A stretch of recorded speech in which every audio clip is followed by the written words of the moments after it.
कि जिस तरह से ढाबों को लेकर कई मतलब आपने जो शिकायत पत्र दिया है ढाबों की एक्टिविटीज़ को लेकर, ढाबों पे अंकुश लगना चाहिए कहीं न कहीं। ये माह रमज़ान भी चालू है, तो क्या कहना है आपका? ढाबों के ऊपर क्या शिकायत है आपकी?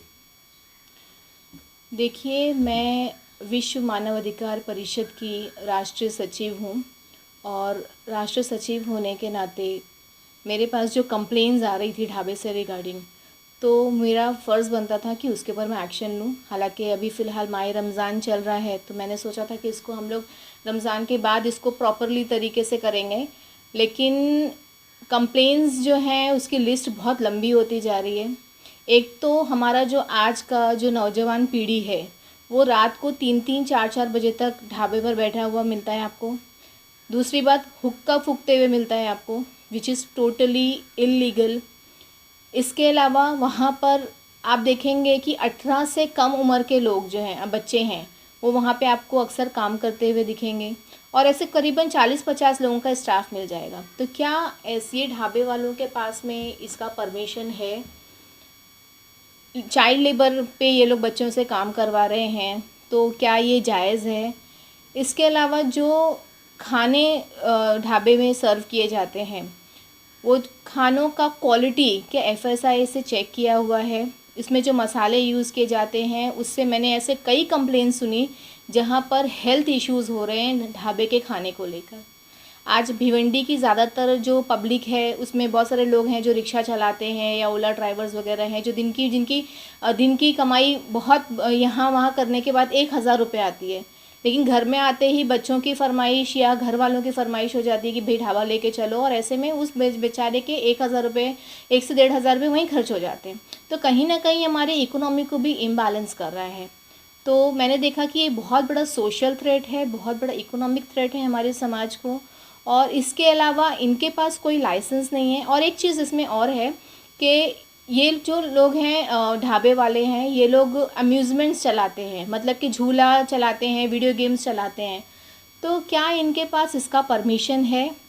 क्या ये लोग एंटरटेनमेंट टैक्स भरते हैं? ऐसे बहुत सारे सवाल मेरे सामने जन्म ले रहे थे। मैं खुद एक बार ढाबे पर गई थी, तो मैंने देखा ये सब चीज़ों को, मैंने पर्सनली भी ऑब्ज़र्व किया। बहुत सारी शिकायतें आने के बाद मैंने खुद जा कर के सब चीज़ों को पर्सनली देखा, तो पता चला कि क्या इनके पास एक तो ये सारी चीज़ें परमिशन नहीं है, प्लस ये सारी चीज़ें जो हैं वो इलीगल हो रही है, गैर कानूनी हो रही है। तो कहीं ना कहीं बहुत ज़रूरत थी, विश्व मानव अधिकार परिषद की तरफ से इसकी बहुत ज़रूरत थी कि हम लोग इसके ऊपर एक्शन लेते हैं।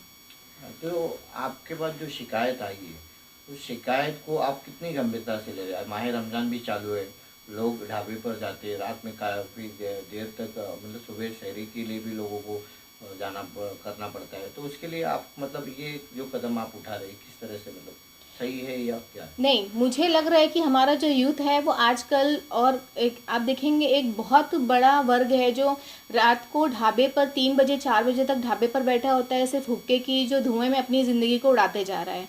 तो कहीं ना कहीं इस पर बहुत ज़्यादा एक्शन लेने की ज़रूरत थी हम लोगों को, और इसको मैंने गंभीरता से इसलिए लिया क्योंकि इसमें एक चीज़ नहीं थी, सिर्फ एक कंप्लेन नहीं थी कि चलो खाने का कंप्लेन है या इकोनॉमिक प्रॉब्लम आ रहा है। इसमें बहुत सारे प्रॉब्लम्स थे, और इसलिए मैंने पर्सनली जाकर वहाँ पर ऑब्ज़र्व किया और मैंने देखा कि इतने सारी जो बोलते हैं ना कानून की धज्जियाँ उड़ाई जा रही थी, जिस तरीके से खुलेआम हो रहा है ये, और इससे हमारा समाज जो है वो मतलब कहीं ना कहीं आपको ऐसा लग रहा है कि जो मतलब कानून नियमों का पालन ढाबे वाले नहीं नहीं कर कर रहे रहे हैं, बिल्कुल और भी नहीं वहाँ कर पर रहे कहीं हैं। ना कहीं उन पे अंकुश लगना चाहिए। बिल्कुल। मतलब आपका पर्पस ढाबा बंद होना नहीं है, आपका पर्पस नियमों का पालन करना है। देखो, या तो ये ढाबे वाले जो हैं वो नियमों का पालन करें, जिस तरीके से नियम हैं जो उसको, या तो उसकी मर्यादा में रहें, या तो पूरी तरह से अगर नहीं हो पाया तो फिर हमको बंद करना पड़ेगा। हमारे पास इसके सिवा कोई पर्याय नहीं है। तो मतलब आप क्या करने वाले हो उसके आगे? ढाबों पे किस तरह की कार्रवाई अभी करेंगे? देखिए, रमज़ान का महीना चल रहा है, तो जाहिर सी बात है कि हम लोग अभी इबादत में बिज़ी होते हैं हम लोग, और इसलिए मैं चाह रही हूँ कि इसको थोड़ा सा हम लोग देखते हैं अभी, नहीं तो फिर मुझे इसके ऊपर कानूनी कार्रवाई करनी पड़ेगी, और being a lawyer definitely I am going to take action against this.